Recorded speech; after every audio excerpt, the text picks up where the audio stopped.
plant. Right. Ginkgo has been around for, I think it's been around for billions of years, that plant. So it's a tree.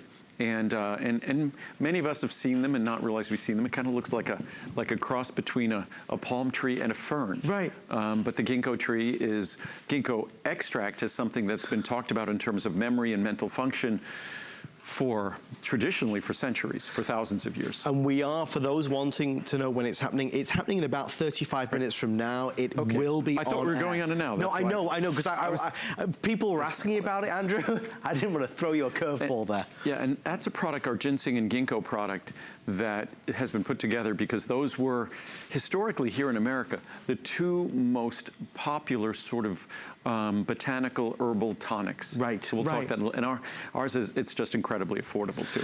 Well, if you have some spare time later this evening and you go online and you Google turmeric, and you see what a lot of things say, a lot of articles say, what people say, what legend says, what history says about the many, many, many benefits that turmeric has, you'll start to get excited. And this was another question that I recalled reading. There was a long list of questions I was provided.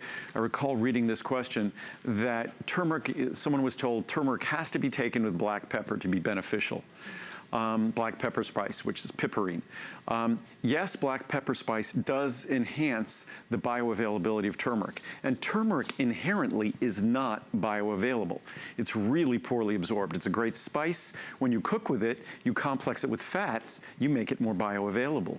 So what I prefer to do, rather than using an irritating black spice to make turmeric more bioavailable, I prefer to take a page out of the traditional Asian or Indian cookbook. We simply complex it with a fat that's beneficial for your brain and beneficial for your liver, phosphatidylcholine. Right. So we put a very small amount of phosphatidylcholine in with the product.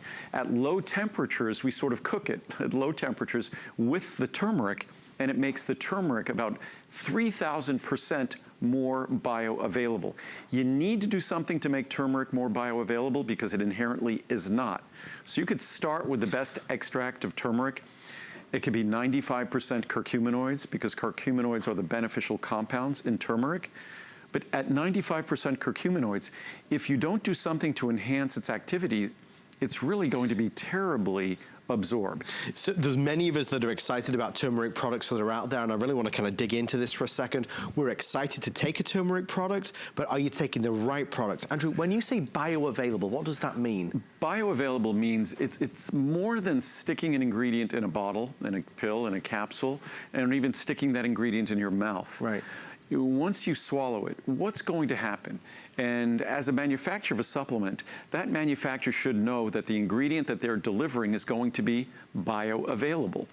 Bio meaning biological, to your system, to yourself, to the living organism, available. So when it comes to turmeric, you could start with that great turmeric extract. It's unfortunately not going to be very bioavailable, meaning your body will not be able to absorb it out of your digestive system effectively to deliver its benefits to your body. But you can mix in some black pepper spice, which could be irritating to your digestive system, which could also affect the absorption and metabolism of certain drugs, which I think is not a great idea, so I'd rather avoid that. So we use a proven method, and it simply involves complexing our turmeric with a small amount of phosphatidylcholine, the predominant fatty phospholipid fat in your brain and in your liver. So price-wise, if you want to go for Andrew's turmeric product, for all the reasons we're stating, it's important to know it. There are 30, 60, 120 or the 240. Andrew, is this something you would take every day? I take turmeric every day. Okay. It's one of those things. One capsule a day is plenty. I take 2 capsules a day just because you read the research on turmeric and you just really don't want to be without it. We also cook with it, and it's something that I've always wanted to do because the typical turmeric spice is 1 to 3% curcuminoids. Okay. And I've always wanted to create a turmeric spice that once you cook with it, you naturally complex it with fats.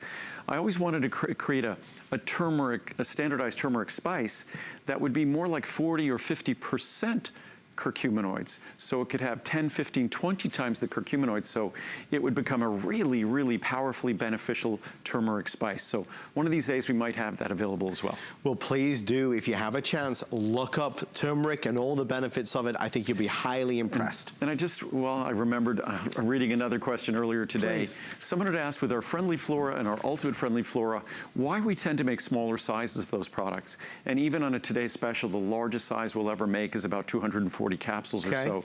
The reason why, even though that product is stable, and we make it specifically to be stable without refrigeration. Right. It can be one of the more fragile products we make if someone really treats it badly, putting it in a bathroom with humidity and high temperature. So we want to eliminate any risk whatsoever of loss of potency. So we don't make a 500, 600, 800 capsule supply. So we limit it at basically what would be a 6 to 8 month supply. You see, there's always a reason. Yep. Good question, though. No, there's a method to our madness. There's always is. And